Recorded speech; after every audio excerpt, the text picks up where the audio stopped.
Oh, it's working. No, I don't know. I'm asking if the pulpit's the right place to be. Oh, yeah. Yeah, okay. Good morning, everyone. I feel like I should start with an apology. I was asked to preach many, many months ago, and I feel like I start all my sermons this way, but I was asked many, many months ago if I could preach.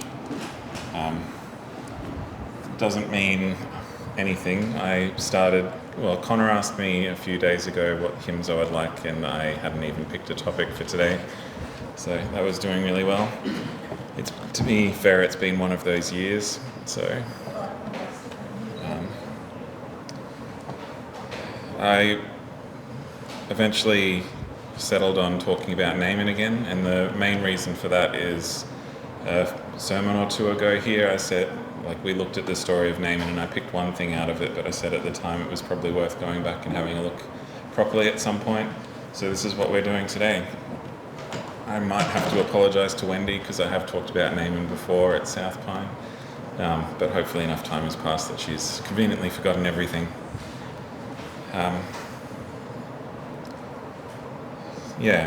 So I'm going to start by going through the story of Naaman. So the story of Naaman comes from 2 Kings chapter 5, and feel free to follow along as we go through it, but I'm going to be poking some stuff in as we go. We'll come back to some stuff. So it starts off by saying, Naaman, commander of the king of Aram's army, was highly respected and esteemed by his master, because through him God had brought victory to Aram. But although he was a brave warrior, he also suffered from leprosy. So it's worth noting there is some history here and some context for this story. So Syria, which was ruled by Aram, and Israel and Judah were not on friendly terms. So as recently as a few books ago, the previous king of Israel was King Ahab, I think. He had died in battle with Syria, and there's Hebrew urban legend that Naaman was the guy who shot the king of Israel. So there's a bit of history here between these countries, but the takeaway is they were not friends, right? There was definitely some tension and possibly some hostilities involved here. Naaman was the chief military commander, and they were a persistent enemy to the Israel nation. However, the use of language in this verse is kind of interesting. So his position and success made him a great and honourable man, and personally he was considered a mighty man of valour.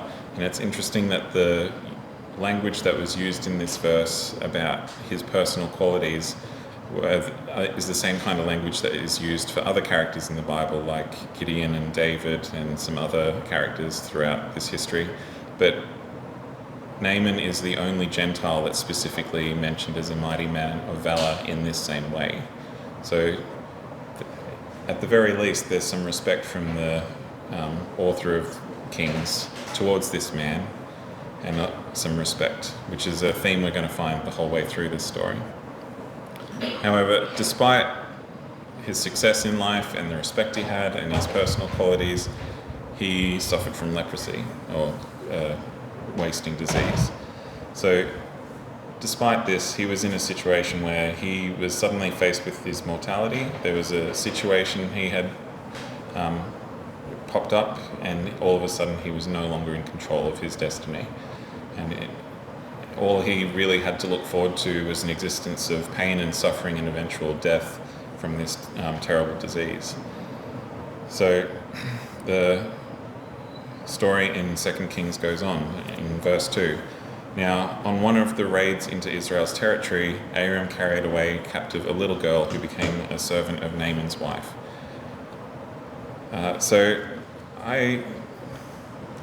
This is not a thing that trips up the Old Testament, like the contemporary reader of the Old Testament back in the day, but something that I continually struggle with is the prevalence of slavery throughout this society. It's also kind of frustrating, the bias of the writers of this part of the book often skip over the female characters. We don't even know her name, but she is such a pivotal part of the story. it is frustrating to me that this part of the story, like the part of the story where slavery is an accepted and unaddressed part of the situation. The best I can say is that my understanding of slavery as a casual reader of the Bible implies a lot of things which are not really well covered by the situation at that time. So if you look at slavery and servants throughout the whole of the Old Testament and New Testament, there's actually a wide variety of situations. There's a wide variety of obligations and problems and that kind of stuff which were dealt with in different ways. But me just reading it casually and seeing this word is a stumbling block in a lot of ways. I'm going to try and ignore that, but it's something that I keep hitting my head against as I go through these stories. But the story goes on. So this slave girl says to her mistress, who is Naaman's wife, "I wish my lord," so Naaman, "could go to the prophet in Shomron. He could heal his leprosy." Naaman went in and told his lord, "The girl from the land of Israel said such and such." The king of Aram said, "Go now, and I will send a letter to the king of Israel." So I just said I have this preconception of what slavery is like, and it's a very imbalanced power situation where the master basically treats another person as property and holds no store in anything they say.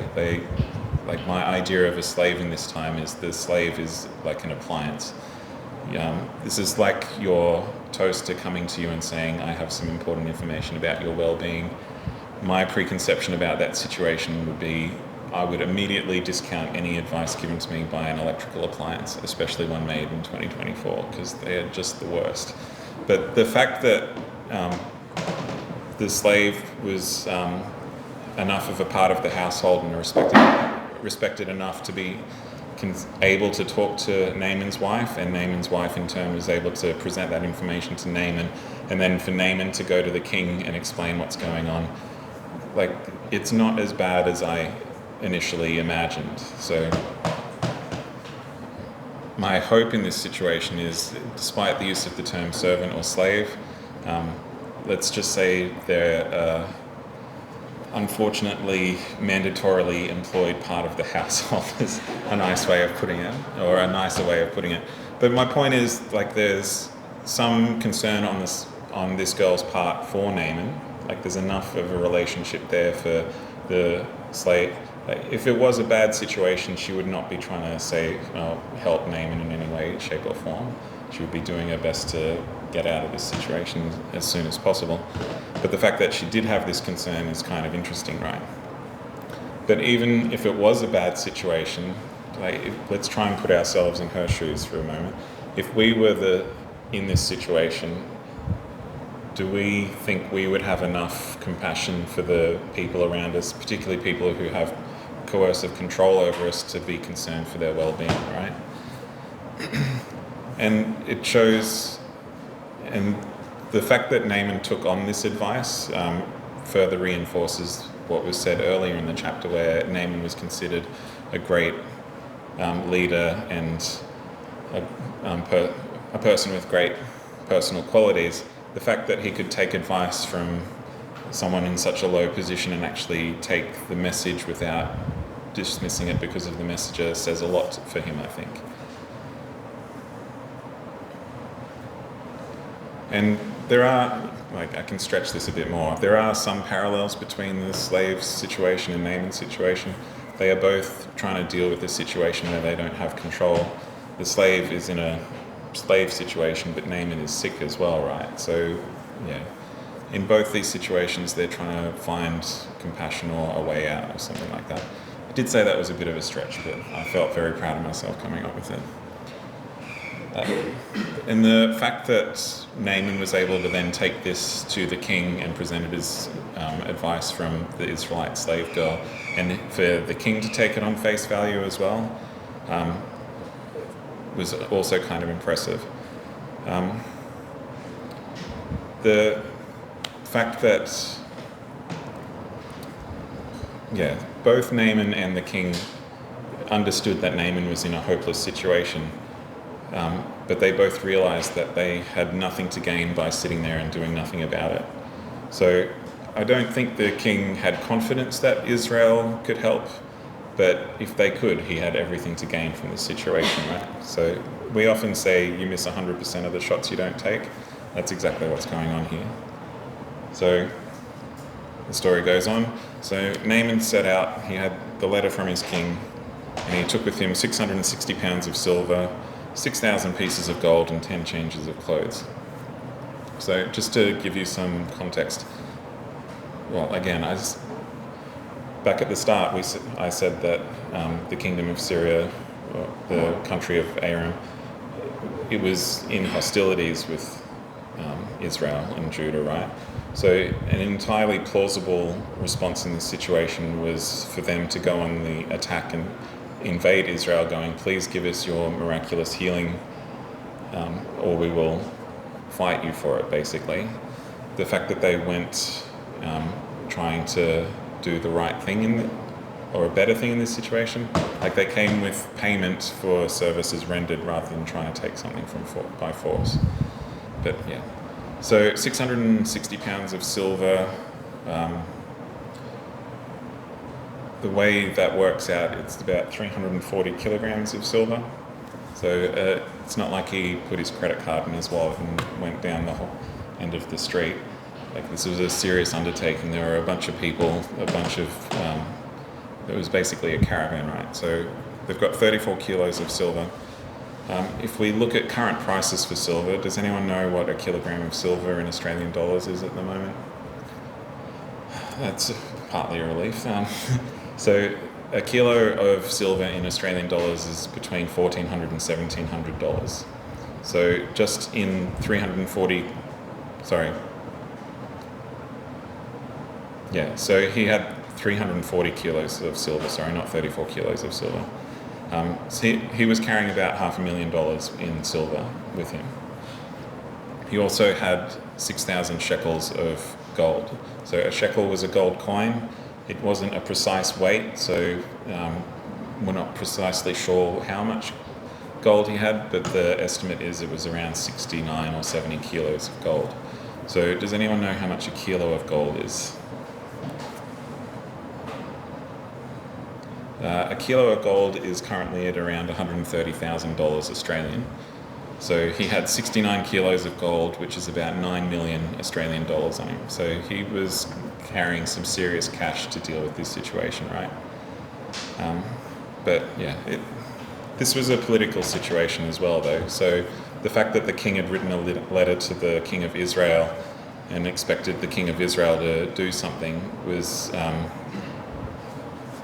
there were some implications, right? So Aram brought the king of Israel the letter, which said, when this letter reaches you, you will see that I have sent my servant Naaman to you so that you can heal his leprosy. Great. When the king of Israel finished reading the letter, he tore his clothes.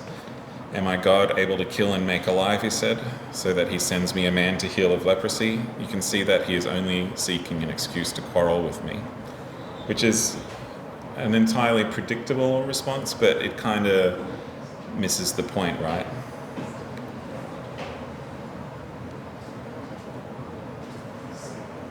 So I think the thing that I take away from that particular aspect of the story is you have to think about what Israel's role in that era of history was supposed to be. Israel was not supposed to be a nation that fought wars and tried to involve themselves in the affairs of other nations like Aram was trying to.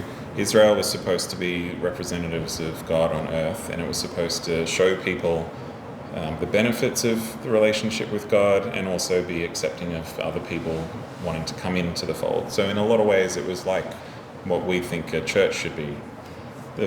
It is entirely reasonable, in my opinion, for someone who is sick or needs help or has like leprosy in those times to turn up in Israel and ask for help, because that is exactly what they were supposed to be doing.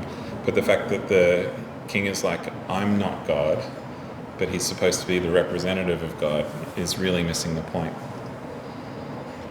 So it goes on. But when Elisha, the man of God, heard that the king of Israel had torn his clothes, he sent a message to the king, why did you tear your clothes? Just have him come to me, and he will know that there is a prophet in Israel. So,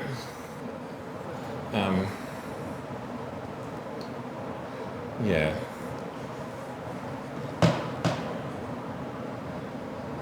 How many times have we asked for help and been turned away?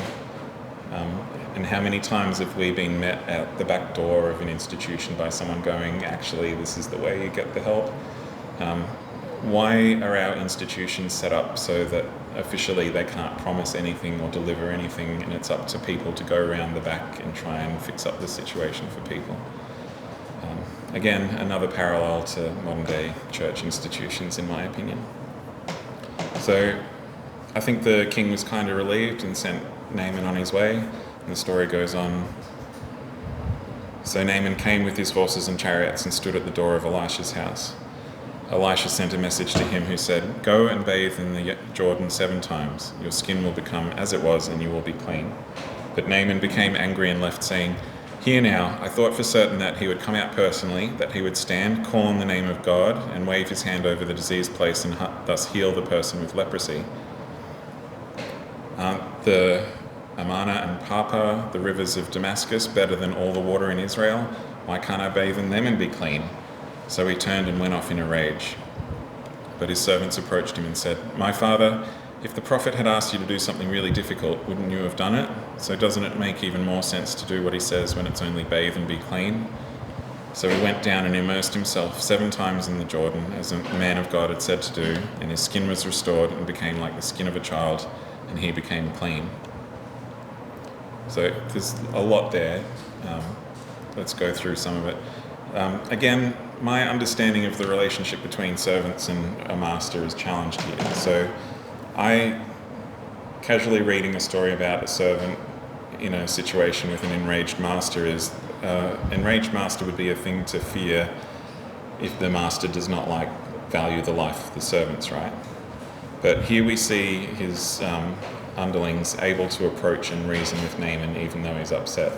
So again, I think this goes back and shows that Naaman was a reasonable person with a great deal of wisdom, and despite being in an upsetting situation, was able to moderate himself and take on board the information that the people around him were telling him, even though it wasn't coming from a peer, it was coming from someone who was definitely underneath. I think we often dismiss information coming from unwanted places because we don't consider that person or that source worthy of our consideration.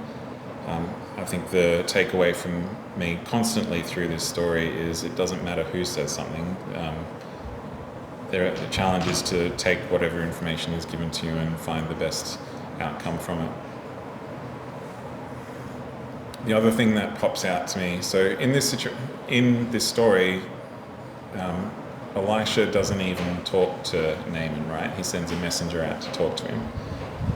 And what he's asked to do is entirely within the means of anyone to do. So, like I said before, Naaman had put $10 million on some donkeys and come over expecting to have to pay a lot of money to gain favor with the Israelite God to enjoy healing.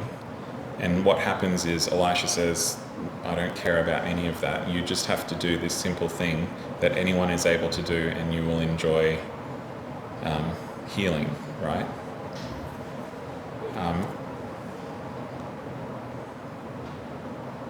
In my opinion, I think this is a very humbling experience for Naaman. Like he said, there are so many things he would have been willing to do, and it turns out he would have only been willing to do challenging or expensive or demanding things of himself. Being asked to do something so simple was a really big problem for him. The analogy or the takeaway lesson for us from this story is, like we were talking about in the lesson, we often have these ideas or perception of the trajectory of our lives and how it's supposed to be.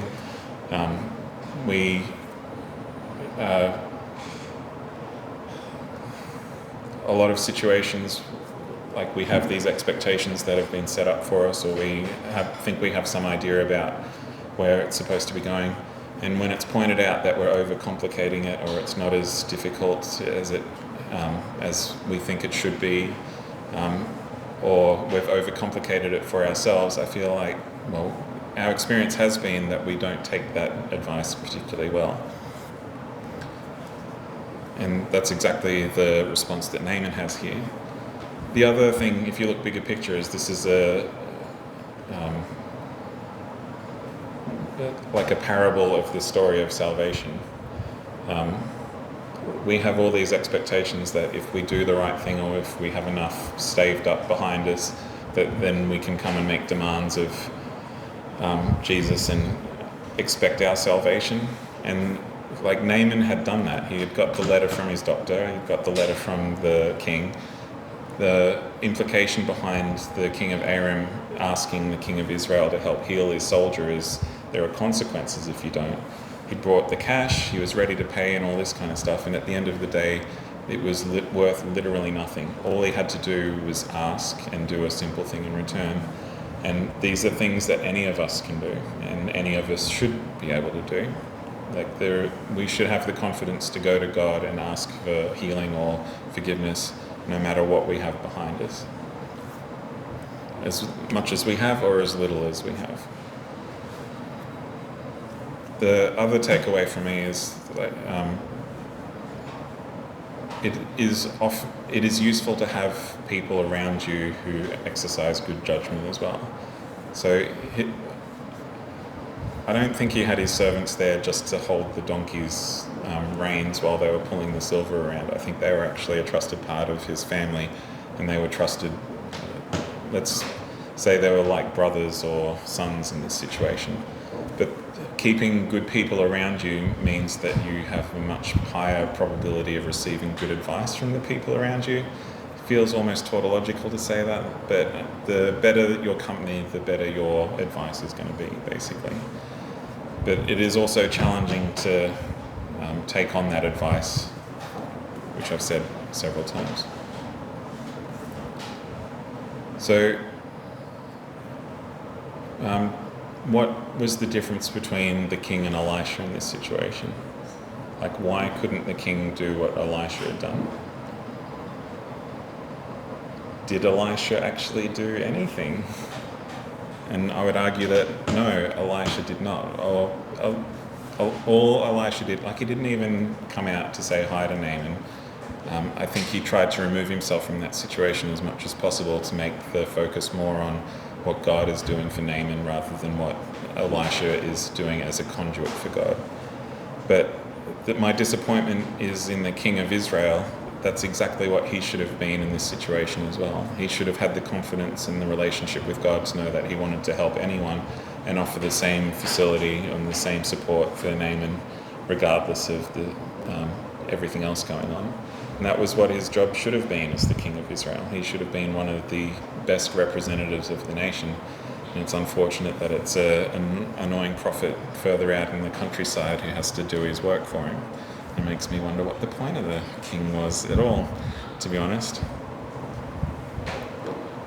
But if we look at Israel as a church and our roles in it, are we going to be the king or are we going to be the prophet here? And I think if we want to be Elisha, we really do have to take on board the example he provides, in that we are not the conduit for the healing or the forgiveness. We are facilitating, but it's God who's doing all the work. Like, Elisha didn't even come outside. Like, he might have just been sitting out the back drinking lemon bitters on the porch or something like that. But that's all. But there's nothing we can really do. Like, what could Elisha have done more to improve the situation? And nothing.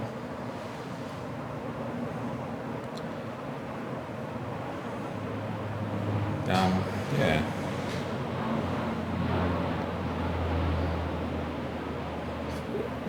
So 2 Kings continues on in verse 15. So this is just after Naaman had bathed 7 times in the Jordan and been healed. So then Naaman, with his whole retinue, he returned to the man of God, went and stood before him and said, "Well, I've learned that there is no God in all the earth except in Israel. Therefore, please accept a present from your servant." But Elisha answered, "As God lives, before whom I stand, I will not accept it." And despite his urging him to take it, he refused. So Naaman said, "If you won't take it, then please let your servant be given as much earth as 2 mules can carry, because from now on your servant will offer neither burnt offerings nor sacrifices to other gods, but only to Adonai. Accept this, and may Adonai forgive your servant for it. When my master goes into the temple of Rimmon to worship there, and he leans on my hand, and I bow down in the temple of Rimmon, when I bow down, may Adonai forgive your servant for this." Elisha said to him, "Go in peace."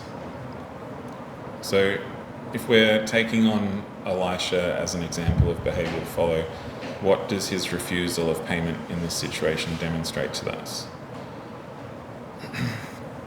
And I would argue that the benefit that someone gets from their relationship with God has no bearing on our relationship with God, and we should not expect a halo effect from other people's salvation experience or redemption experience. It can be very uplifting to see it, but if someone is... we shouldn't be trying to take advantage of this situation for our own benefit, basically, and we shouldn't expect it either.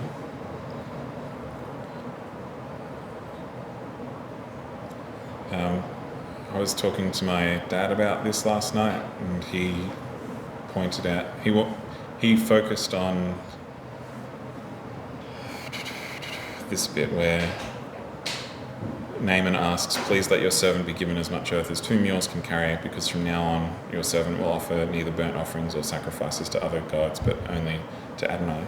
So I always glossed over this verse because I just don't understand the point of it. But my dad was saying there was this perception or this understanding back in the day that when a nation had a god and it dwelled in a land, it kind of became property of that god, or that god and the land had a very strong affinity. So what Naaman's actually asking there is he wants to take a relationship with God back to his own country.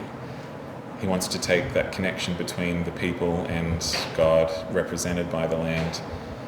The taking of the soil on the mules was an example of him taking that home with him.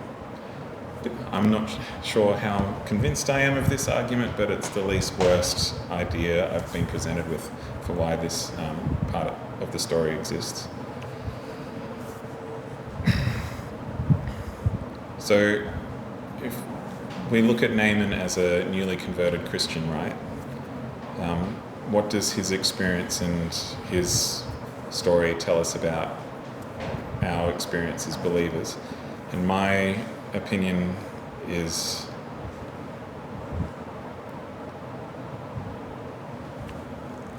we have this idea that once we've been converted and become part of God's family, there's an expectation we have to turn up to church every week and sit in a pew and do things that the rest. But in this situation, Naaman was convicted, he did believe, but he needed to take his God home with him. He needed to go back out into the world as a believer and continue functioning outside the church. But his experience was not any better or worse, like it didn't entitle him to less salvation or more salvation. He had already received that salvation, that healing and that forgiveness, and what he did with it had in the future was not dependent on being an Israelite, even though that was what the whole experience of Israel was supposed to be, is this community that people who find God can come into. And the way that the language in the book of 2 Kings here is written about Naaman is, I think he held on to that and earned the respect of Israel, even though he did go home and continue to be part of that society. But the way they write about him is in the same way that they write about their own leaders and their own strong representatives of God. So my point here is that what someone looks like after they've been converted, we really can't measure their experience by our own experience. It's also important to, going back to this idea of Naaman trying to pay for it, we really need to get out of this mindset that God's help is transactional. Naaman was not in the wrong here. Like, it was fairly reasonable for him to expect to be able to have to pay for services rendered, right? And his life was on the line. So he valued that quite a lot. But the abundance of power and giving and healing that God can provide is like everything that Naaman had. Let's assume that the 10 million he had on the donkeys was a significant part, or his entire wealth. That was literally nothing compared to what God has in terms of power and resources. And God doesn't actually want that. The outcome he was looking for in this situation was that meeting of Naaman where he was as a person rather than as a source of money. What God was interested in was his well-being and took nothing away from him to provide it. And Naaman's response was to want that relationship with God, but at no point was it demanded or expected by Elisha or God. The way you read the story, Naaman was convinced by the generosity of God and wanted to continue that relationship. It wasn't transactional. And if Naaman had gone home healed but not convinced that God was who he was and had that experience, I don't think God would have sought vengeance or punished him or given the leprosy back. I think that was a gift. And yeah. So the ending of the story is Naaman had gone only a short distance from him. So Naaman had got his bags of soil, put it on the donkey, and was heading home. So Naaman had only gone a short distance from him when Gehazi, the servant of Elisha, the man of God, said to himself, "Here my master has made it easy on this Arami Naaman by not accepting from him what he brought. As God lives, I'll run after him and get at least something from him." So Gehazi hurried off after Naaman. When Naaman saw someone running after him, he got down from his chariot to meet him and asked, "Is everything all right?" "Yes," he replied. "My master sent me with this message. 2 young men have now just come to me, guild prophets from the hills of Ephraim. Would you be kind enough to give them a talent of silver and 2 changes of clothes?" "By all means, take 2 talents," said Naaman, pressing him. He tied up the 2 talents of silver in 2 bags and gave them, with the 2 changes of clothes, to 2 of his servants who carried them ahead of Gehazi. On reaching the hill, he took the bags from them and put them away in the house. Then he let the men go and they left.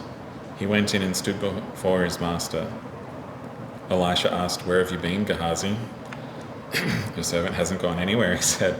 Elisha said to him, "Wasn't my heart there with you when the man left his chariot to meet you? Is this a time to receive silver and clothing, and olive groves and vineyards and sheep and oxen and male and female slaves? Therefore, Naaman's leprosy will cling to you and your descendants forever." He left Elisha's presence with leprosy as white as snow. So Gehazi was also a servant, but it's kind of interesting thinking about that because I have a completely different reaction to him being a servant of Elisha than I do of Naaman's servants and the servant girl. I think I have to go home and think about that a little bit, but yeah, something to think about. The interesting thing here is, like, Elisha has provided demonstration after demonstration of not wanting to be involved in a transactional relationship with God or Naaman. And Gehazi's first reaction after seeing all this is, it's not fair, he should owe something for it, right? The frustrating thing is Gehazi was right there all the time. Like, he was a servant of Elisha, he was in the household, he should have seen this example, but he just didn't get it. And this could perhaps be another example of where we have this, like, even though we're in the building and we have this idea about how things should work, Gehazi was the closest to Elisha at all times and he still got it so wrong. The challenge for us is to be mindful of that and make sure that we are not in that situation ourselves. Like, just because we're in the household and we're next to God doesn't mean that we're going to get it right every time because we're just by proximity to that situation. We have to exercise judgment and make the right decision just as much as if we were not. And this example here is that because he was so close to Elisha, he was held to a higher level of accountability than another person, right? So was his punishment justified? Maybe.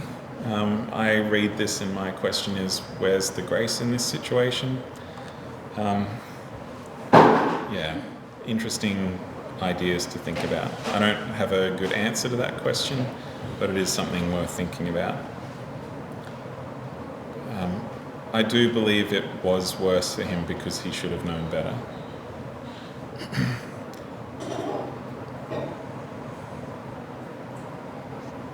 Just to reiterate how much money we're talking about, like 2 talents was how much? A talent was about 34 kilos, so yeah, he got given about $3,200 worth of silver and a couple of changes of clothes, so not a small amount of money, but also not enough to kind of justify the result of this decision. Is $3,400 worth it if you're going to get sick afterwards? Like, what are your priorities here? Anyway, the last bit I would like to talk about, I'm going to go back to my favourite part of the story, and it's one so when I was looking at this, I went over a bunch of other sermons that people had done about 2 Kings 5, and no one talks about these 2 verses. So this is 2 Kings 5 verses 18 and 19. So this is Naaman talking to Elisha. "Accept this, and may God forgive your servant for it. But when my master goes into the temple of Rimmon to worship there, when he leans on my hand and I bow down in the temple of Rimmon, when I bow down, may God forgive your servant for this." And Elisha says to him, "Go in peace." So I have tried to talk about this before. I don't think I'm particularly good at explaining it, but I'm going to try again. My takeaway from this is it's often or sometimes more important to be helpful than it is to be correct or right. I'm going to expand on that. So as a Christian, and perhaps more as newly minted Christians like Naaman, we can get hung up on what is the rules and what is right and what is wrong and what the right thing to do is. But as time goes by, my experience is more that it's about the principles behind the rules rather than the rules themselves. So what's the principle behind this story here? Like, if you're looking at the rules, God very definitely says thou shalt not have any other gods before me. And what you see here is Naaman explicitly saying, please forgive me because I'm going to break this rule, right? But why does Elisha say, go in peace? Why is there an exception to this rule in this situation? So my belief is that we can be believers out in the world, but we can also be an active participant in it and have relationships outside the church in it. If the people out in the world ask us for help, we should feel like we can help. The challenge is in exercising judgment. So I'm not saying Naaman should go home and help his king sacrifice children, but we should help and support the people in our lives to do the things that they want to do and how they want to succeed, despite how our own beliefs and our own perceptions. We are constantly challenged to make the right decision and produce a perfect outcome from every situation, but this is impossible in this world. Like, there's too many connections between people with competing desires and needs and wants. There's just not enough success to go around, right? And the time frames we're dealing with, like, we can make a quick fix now, but how many times have we made a quick fix now only for it to cause us more pain and suffering in the world? Or the consequences of it, like a quick fix now, can often lead to a lot more trouble in the future.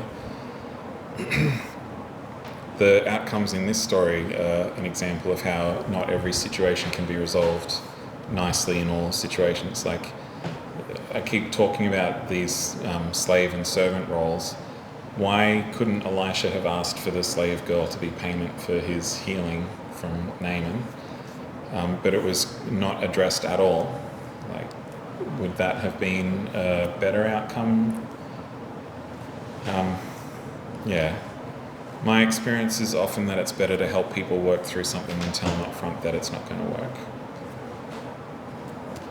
And my impression of the relationship between the king Aram and Naaman is that they were actually friends. and Naaman valued that friendship. He wanted to keep helping his friend, so the thing the king was doing was leaning on his hand. It implies there was some frailty on the part of the king, and Naaman was the friend who was helping him get through the process. Is there value in helping a friend even though what they were doing was basically pointless because there is no Rimmon? Like, if there's no Rimmon, then going through the motions for a God that doesn't exist is pointless. But in that situation, Naaman was helping a friend out to achieve the goal of the friend, and that, I think, was the greater benefit from that situation. To take it from another perspective, what if Naaman had gone back and said to the king, I'm not doing that anymore because I had this experience over in Israel, your enemy, and they said I shouldn't help you anymore. Aram would have lost the support of his friend. Naaman would have lost the friendship with the king. And the other thing worth thinking about is how would that contrast to the situation right at the top of the story where Naaman goes to Aram and says, I need to go to Israel to find healing. Shouldn't Naaman have asked Aram, can you please get Rimmon to intercede in this situation? The fact that Aram was willing to let Naaman go and do what he needed to do and help him do it by writing the letter, and then for Naaman to come back and say, I can't do this for you anymore, seems extremely unfair to me. So, my takeaway is my beliefs in relationship with God should not take away from other people's right to choose God or not. God loves us enough to give us the freedom and agency to choose to love him back. Anything we do to take that away from other people is going against the example that God has set for us. And God reiterates, and Jesus reiterates constantly, that our relationships with other people are important too. Not as important as the relationship with God, but your relationship with God is not another person's relationship with God. But your relationship with your friend, that is something you can have an influence on. Love your neighbour as yourself. So, to repeat again, as Elisha said to him, go in peace. Fortunately, Riley gave me an order of service. We are now going to sing hymn 289.